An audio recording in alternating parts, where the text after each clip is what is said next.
आज हम जानते हैं शिक्षा व्यवस्था के बारे में। प्राचीन इतिहास से लेकर के अब तक के शिक्षा व्यवस्था में किस प्रकार के बदलाव आए उसको जानेंगे। और अब वर्तमान समय में भी देखेंगे अंत में कि क्या बदलाव होना चाहिए था और सरकार कहाँ फेलवर साबित होती है। ठीक है, वीडियो में पूरा बने रहेंगे हमारे साथ। आधा वीडियो देखकर किसी भी निष्कर्ष तक मत पहुँचेंगे। ठीक है, वीडियो पूरा देखेंगे और उसके बाद उसके बारे में आपकी राय कैसी होती है वो कमेंट सेक्शन में बताएंगे। चलिए तो हम पहले स्टार्ट करते हैं। ठीक है, हम प्राचीन समय से चलेंगे। ऋग वैदिक समाज से हमारा शिक्षा व्यवस्था किस प्रकार का था, है ना। तो ऋग वैदिक समाज 1500 ईसा पूर्व के आसपास की बात है। उस समय जो हमारा शिक्षा व्यवस्था जो था वो उस समय का शिक्षा व्यवस्था एकदम बेसिक सा था। है ना। आश्रम प्रकार का शिक्षा प्रणाली था भारत में विकसित। आप ऋग वैदिक काल के कुछ पौराणिक कथा वगैरह के बारे में देखे होंगे, जैसे महाभारत एपिसोड देखे होंगे, रामायण एपिसोड देखे होंगे या फिर कृष्णा से जुड़े हुए देखे होंगे, तो उसमें आश्रम व्यवस्था का, शिक्षा व्यवस्था का चर्चा करता है ना, दिखाता भी है उसमें। तो उसी प्रकार का शिक्षा व्यवस्था रहता है, आश्रम प्रकार की शिक्षा व्यवस्था था ऋग वैदिक काल में। ठीक है, यानी कि बच्चों के जन्म के बाद उन्हें गुरुदेव के साथ सौंप दिया जाता था एक निश्चित आयु के बाद। 9 साल, 11 साल और 12 साल की उम्र में क्रमशः ये ब्राह्मण, क्षत्रिय और वैश्य के रूप में। ठीक है, गुरुदेव को सौंप दिया जाता था। गुरुदेव उस बच्चे को लेकर के आश्रम पहुंचते थे। आश्रम में वहाँ बच्चे को गुरुदेव के साथ रहना पड़ता था और वहीं रह करके उनको शिक्षा ग्रहण करना होता था। ठीक है, गुरुदेव कोई फी नहीं लेते थे, बदले में उनको सेवा देना पड़ता था। कोई जो कार्य करते थे उस कार्य में उनको मदद करना पड़ता था। देखिए वहाँ शिक्षा किस प्रकार की थी।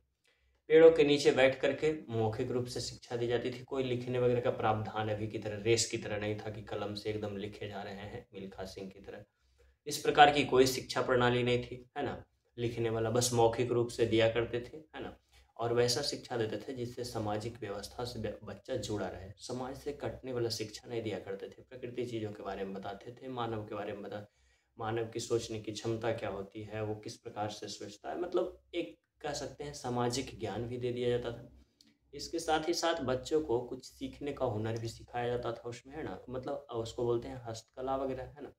हुनर, स्किल, है ना, स्किल बोल सकते हैं। तो स्किल भी सिखाया जाता था। अब गुरुदेव जो कृषि करते थे उसकी देखभाल जब बच्चे करने जाते थे तब उसमें कृषि से जुड़े हुए कार्य के बारे में भी सीखते थे, है ना। कृषि से जुड़ी समस्या के बारे में भी बच्चे सीखते थे। खेती के बारे में क्या क्या होना चाहिए, क्या क्या, वो बताने का जरूरत नहीं पड़ता था। वो जब गुरुदेव के साथ खेत में कार्य करते थे वो सीख जाते थे। वन में जब वो लकड़ियाँ कलेक्ट करने के लिए जाते थे, जंगली जीव जंतु को देखते थे, पशु पक्षी पेड़ पौधा ये सब को देखते थे, तो उनको पर्यावरण के बारे में बताने का जरूरत नहीं पड़ता था कि प्रकृति और पर्यावरण किस प्रकार से जुड़ा हुआ है। सभी जीव जो है वो किस प्रकार से प्रकृति से जुड़ा हुआ है वो उनको बताने का जरूरत उस बच्चे को नहीं पड़ता था। ठीक है, वो पर्यावरण के बारे में भी सीख गए, है ना। वो कृषि के बारे में भी सीख गए, कुछ हुनर स्किल भी सीखते थे धीरे धीरे, है ना। कुछ जैसे कपड़े बोना, बेसिक बेसिक चीज, कुछ चीजें सीखते रहते थे, सिखाते थे उन्हें गुरुदेव, है ना।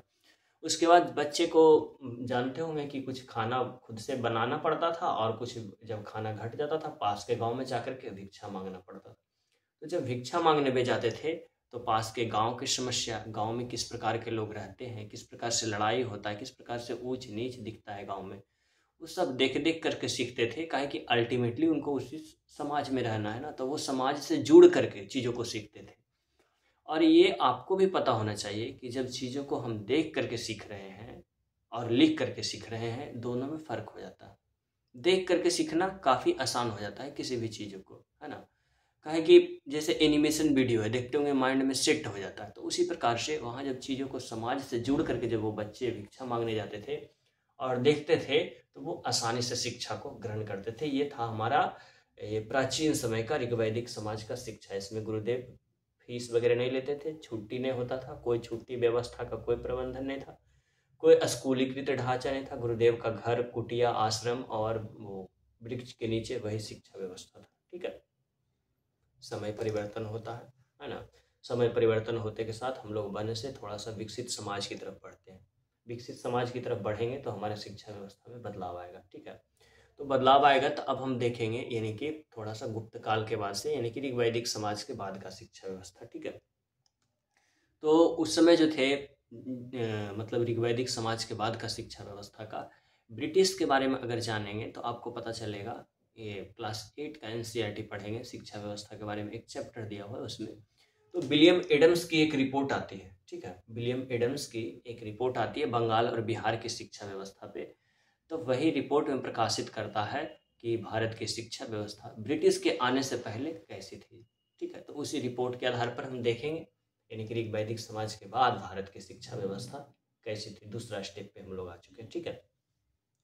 तो विलियम एडम्स की रिपोर्ट के अनुसार मतलब बिहार और बंगाल के क्षेत्र में हम विद्यालय का वो सर्वे करता है और पाता है हर एक गांव में विद्यालय था। वो विद्यालय जो था अभी वर्तमान समय की तरह स्कूली ढांचा का नहीं बना रहता था। वो विद्यालय जो होता था वो गुरुदेव का घर होता था, गांव का चौपाल होता था, गांव का सामुदायिक भवन होता था, मंदिर होता था, या फिर किसी वृक्ष के नीचे। यानी कि शिक्षा देने के लिए जैसे वर्तमान समय में एक कमरे के बीच में शिक्षा दिया जाता है उस प्रकार का नहीं था। एक खुले जगह पे, मतलब निश्चित गुरुदेव का जगह भी हो सकता था, खुले जगह भी हो सकता था, वहाँ बच्चे शिक्षा ग्रहण करते थे, है ना। वो जो शिक्षा था वो भी सामान्य अध्ययन से जुड़ा हुआ शिक्षा ज़्यादा होता था, है ना, कि बच्चों सबको निजी जीवन में कितना वो मदद कर सकता है, समाज से जोड़ करके वो शिक्षित करते थे उनमें। तो वो भी शिक्षा व्यवस्था ठीक था। अब उसमें किस प्रकार की शिक्षा दी जाती थी, बच्चों किस चीज़ों में इंटरेस्टेड है ना, किस चीज़ों के प्रति उनकी रुचि है, वो अनुसार से बच्चों को उसी की तरफ मूव किया जाता था। किसी को कृषि में इंटरेस्टेड है, किसी की तरफ मूव कर दिया जाता था। वहीं पर इस उनका व्यवसाय का भी चयन हो जाता था, बचपन से ही उसी की तरफ मूव करेंगे, है ना। कोई किन्हीं को मान लीजिए लकड़ी या फिर और भी कोई व्यापार में या फिर और भी कोई कार्य में इंटरेस्टेड है, तो वहीं से बच्चा का इंटरेस्ट पता चलता था और वहीं से मूव कर जाता था इजीली, ठीक है। यानी कि यहाँ भी शिक्षा व्यवस्था जो था वो सामान्य अध्ययन के साथ साथ हमारे व्यवसाय से जुड़ा हुआ था। यानी कि शिक्षा के बाद हम लोग डायरेक्ट व्यवसाय अपना लेते थे, बेरोजगारी का आलम नहीं रोना पड़ता था, ठीक है। उसके बाद गांव के शिक्षा ये स्कूल कैसा था, तो प्रत्येक मोहल्ले में स्कूल हुआ करता था। स्कूल में कोई फीस का निर्धारण नहीं होता था अभी की तरह कि इतना फीस दीजिए तभी गेट के अंदर एंट्री मिलेगा, नहीं तो नहीं मिलेगा। तो इस प्रकार का फी व्यवस्था, फी स्ट्रक्चर नहीं था, ठीक है। घर की स्थिति के अनुसार, यानी कि गार्जियन की स्थिति अगर ज़्यादा अच्छी है तो उस अनुसार से उनको ज़्यादा फीस देना पड़ता था, जिनकी गार्जियन की स्थिति खराब थी उनको कम फीस देना पड़ता था, ठीक है। उसके बाद अगर देखा जाए तो वहीं पर ही बच्चे जो है, जब छुट्टी का बात करेंगे तो पर्व त्योहार जब आता था तो बच्चे को छुट्टी दे दिया जाता था। फसल कटने का वक्त आता था तब छुट्टी मिलता था बच्चों को, क्योंकि फसल कटने का वक्त में गांव में काम बहुत होता था, तो बच्चे थोड़ा थोड़ा मदद कर देते थे ना, तो काम थोड़ा आसान हो जाता था, ठीक है। देखिए, बाल श्रम अपराध कब से शुरू हुआ, जब बाल श्रम को हम शोषण के रूप में लेना शुरू किए तब से वो अपराध शुरू हुआ। अब घर में बच्चे थोड़ा सा कॉपी कोई इधर से उधर उठा कर रख दिए, सब्जी मार्केट से ले आए, कोई चावल उठा करके मार्केट से ले आए, घरेलू काम कर रहा है बच्चा, तो वो बाल श्रम की श्रेणी में थोड़े आएगा, है ना। घरेलू काम कर रहा है, बच्चे से जबरदस्ती काम करा रहे हैं, उसको शारीरिक क्षमता नहीं करने का, रो रहा है बेचारा तब उससे काम करा रहे हैं, उसको पढ़ने नहीं दे रहे हैं, ये बाल श्रम है, ठीक है। तो बाल श्रम ये है। बाल श्रम का मतलब ये नहीं कि बच्चे से थोड़ा मोड़ा जैसे घरेलू कार्य वक्त पढ़ने पे करवा लेते हैं तो उससे बच्चे सीखते हैं, ठीक है, उससे बच्चे सीखते हैं। जैसे हम मार्केट से उसे कुछ लाने के लिए, तो बच्चा सीखेगा ना, सब्जी लाने के लिए गया तो इस सब्जी में किस प्रकार से बार्गेनिंग किया जाता है, माँ बताएगी कि बेटा इस बार सब्जी खराब हो गया तेरा, अगला बार से सब्जी अच्छे से लेके आना, ऐसे चेक करना सब्जी को, सौदा लेके जाना तो ऐसे कैलकुलेशन मिलाना, तो वो बच्चा समाज से जुड़ता है। इसको बाल श्रम की श्रेणी में हम लोग नहीं रखेंगे, ठीक है। तो हम फिर से आते हैं टॉपिक पे कि बच्चों को शिक्षा के साथ साथ मतलब छुट्टी जब मिलता था तो फसल कटने के वक्त छुट्टी मिलता था बच्चों को, ताकि वो अपने गार्जियन को रोजगार में थोड़ा सा मदद कर सके, ठीक है। पर्व त्योहार में बच्चों को छुट्टी मिलता था। यहाँ भी बच्चे समाज से जुड़ करके और स्किल एजुकेशन ग्रहण करते थे और यहाँ भी बेरोजगारी का सामना उनको नहीं करना पड़ता था, कि इस प्रकार का शिक्षा ही दिया जाता था ना कि जैसे ही शिक्षा उनका समाप्त होता था वो धीरे धीरे किसी न किसी व्यवसाय से वो जुड़ते चले जाते थे। बेरोजगारी का समस्या यहाँ भी ना के बराबर था, ठीक है। क्या कि ज्यादातर लघु उद्योग और कुटीर उद्योग चलता था इस समय में, है ना। घरेलू स्तर पर उद्योग ज्यादातर होते थे, जैसे वो चाहे वो कपड़ा का उद्योग हो जाए, चाहे वो लोहा का उद्योग हो जाए, लकड़ी का उद्योग हो जाए, फर्नीचर का उद्योग हो जाए, या फिर व्यापार, मतलब जितना भी उद्योग जो था ना वो घरेलू स्तर का था, लघु उद्योग और कुटीर उद्योग था, है ना। तो व्यवसाय इजिली और आसानी से मिल जाता था, एमएसएमई टाइप का उद्योग रहता था। ये था ये ब्रिटिश के आने के पूर्व की शिक्षा। अब इसके बाद जो ब्रिटिश आएगा तो इस शिक्षा व्यवस्था का पूरा पैटर्न चेंज कर देगा, है ना।